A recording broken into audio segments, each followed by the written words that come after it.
Hi అండి, hi అందరికీ నమస్తే. ఈరోజు నేను వంకాయ అండ్ ఎండు చేప కర్రీ చేస్తున్నాను. దానికి కావాల్సిన పదార్థాలు చూసుకోండి. కొత్తిమీర, టమాటాలు 2 పెద్దవి, ఒక మిర్చి, కరివేపాకు, పసుపు, ఉప్పు, కారం తగినంత. అంటే నేను 1/4 కిలో వంకాయలు తీస్తున్నాను. కొంచెం కారం మేము తక్కువ తింటాం, సో కారం మీకు ఇష్టం వచ్చినంత వేసుకోండి. ఆయిల్ ఇవైతే క్లీన్ చేసి, చేపలు అయితే మంచిగా క్లీన్ చేసి నానబెట్టి పెట్టుకున్నాను. వంకాయలు అయితే వాటర్లో వేసుకొని కొంచెం ఉప్పు వేసి కట్ చేసి పెట్టుకున్నాను అనమాట, బ్లాక్ అవ్వకుండా. ఇదైతే కొబ్బరి పేస్ట్, అంటే ఇందులో కొబ్బరి, ధనియా, జింజర్, గార్లిక్ పేస్ట్ చేసి పెట్టుకున్నాను. అర్థమైందండి? కొబ్బరి, ధనియా, జింజర్, గార్లిక్ పేస్ట్ అనమాట. ఓకే అండి, ఇప్పుడు మనం ప్రాసెస్లో వెళ్ళిపోదాం. ఓకే అండి, సో నేను ఆయిల్ పెట్టేసుకొని ఆయిల్ వేసేసుకొని ఆనియన్స్ వేసాను. మీరు కొబ్బరి ఇష్టం లేని వాళ్ళైతే కొబ్బరిని తీసేసి, అంటే దానికి బదులు కొంచెం టమాటోస్ ఎక్కువ వేసుకోండి, సరిపోతుంది గ్రేవీ కోసం. ఓకే అండి, ఇది ఫ్రై అవుతుంది. ఉల్లిపాయ ఫ్రై అవుతుంది. నేనైతే ఇందులో ఏమంటారు, తాలింపు గింజలు అవి అయితే వేయట్లేదు. మీ ఇష్టం అయితే మీరు వేసుకోండి, నేనైతే వేయను. కొద్దిగా ఫ్రై అయింది. నేను పచ్చిమిర్చి వేస్తున్నాను. జస్ట్ ఒక పచ్చిమిర్చి చాలు. మా ఇంట్లో ఇద్దరే తింటారు.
సో కొద్దిగా మగ్గుతుంది. నేను ఇప్పుడైతే ఉప్పు, కారం, పసుపు అన్నీ వేసేస్తున్నాను.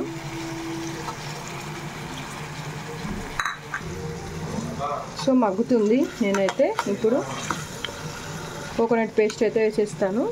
కోకోనట్ పేస్ట్ కొంతమంది ముందే వేస్తారు, నేను ఎందుకు వేయలేదంటే కింద అడుగంటుతుంది. సో నేను అట్లా వేయను. నేనైతే ఇట్లా టొమాటోస్ వేసిన తర్వాతే కొబ్బరి పేస్ట్ అయితే వేసుకుంటున్నాను. సో కొబ్బరి పేస్ట్ వేస్తున్నానండి. ఇంత సరిపోతుంది, ఇంకా ఎంత మిగిలింది నాకు. సరిపోయినంత వేసుకోండి, నాకు చాలు. నేను మళ్ళీ మార్నింగ్ కూడా నేను ఇది యూజ్ చేసుకుంటాను మిగిలితే. కానీ ఫ్రెష్ చేస్తే ఆ టేస్టే వేరు, అప్పటికప్పుడు పేస్ట్ చేసుకొని వేస్తే ఆ టేస్ట్ వేరు. సో కొంచెం మగ్గనిద్దాం. సో ఇప్పుడు నేను వంకాయలు కూడా వేసేసాను. నీళ్ళలో నుంచి తీసి వేసేసాను. ఇప్పుడు మంచిగా ఉడికించుకుందాం. మంచిగా కొద్దిసేపు. ఎప్పుడైనా మీరు లిడ్ పెట్టి ఉడికించుకోండి, ఎందుకంటే లిడ్ వస్తే లిడ్ ఒప్పే అన్నారు. అంటే లిడ్ పెడితే మంచిగా ఇది బయటికి పోకుండా, మంచిగా స్మెల్ అనేది బయటికి పోకుండా మంచిగా ఉడుకుతుంది, లోపల నుంచి ఉడుకుతుంది. ఓకే అండి, ఇప్పుడు మనం ఒకసారి మూత తీసి చూద్దాము. వాటర్ అసలు వేయలేదు. ఇప్పుడు కొంచెం వాటర్ వేస్తున్నాను, ఇట్లా కొద్దిగా. అంటే వాటర్ కూడా ఎంత తెలియాలంటే ఒక 100 ml వాటర్. ఇప్పుడు వాటర్ వేసుకున్న తర్వాత ఇప్పుడు మనం చేపలు వేసుకుంటాం అన్నమాట, చేపలు. ఓకే, ఇప్పుడు అన్నీ కలిపి మంచిగా ఉడికిద్దాం. ఓకే, నాకు కారం ఏదో తక్కువ అనిపిస్తుంది, కొంచెం కారం వేసుకుంటా, చూసి వేసుకుంటాం. మళ్ళీ ఒకసారి టేస్ట్ చూసి వేసుకుంటాం, మళ్ళీ ఎక్కువ అయితే అందుకని మీరు కూడా అట్లా చేసుకోండి. ఓకే అండి, ఇప్పుడు లిడ్ పెట్టేద్దాం మంచిగా కలిపి. సో ఉడుకుతుందండి మంచిగా. మీరు సిమ్లో పెట్టి ఉడికించుకుంటే తక్కువ వాటర్ వేసుకోండి, లేదు సిమ్లో వద్దు, హై ఫ్లేమ్ అంటే పెద్ద మంట మీదే కావాలి అంటే మటుకు మీరు వాటర్ అనేది ఎక్కువ వేసుకోండి. ఓకే, సో ఒకసారి మనమైతే లిడ్ తీస్తున్నాము. ఇప్పుడైతే నేను కొత్తిమీర వేసేస్తున్నాను. కొత్తిమీర అంతా ఉడికించుకున్నాక కాదు, ముందే వేయాలి. ఎందుకంటే ఇది ఫిష్ కదా, ఇట్లా వేసి ఉడికిస్తే మంచిగా ఉంటుంది. ఫైనల్ అయిపోయిన తర్వాత వేయకుండా కొత్తిమీర వేసి ఉడికిద్దాము. మంచిగా ఉడకాలండి, చూసుకోండి. ఉడుకుతుంది వంకాయ కాబట్టి తొందరగా, లేత వంకాయలు తొందరగా ఉడుకుతాయి. నా బుజ్జి బుజ్జి లేత వంకాయలు అంటే ఇష్టం ఉన్నాడు ఏమంటారు, అది కూడా చేపలతోటి సూపర్ ఉంటుంది, అది ఎండు చేపలతోటి.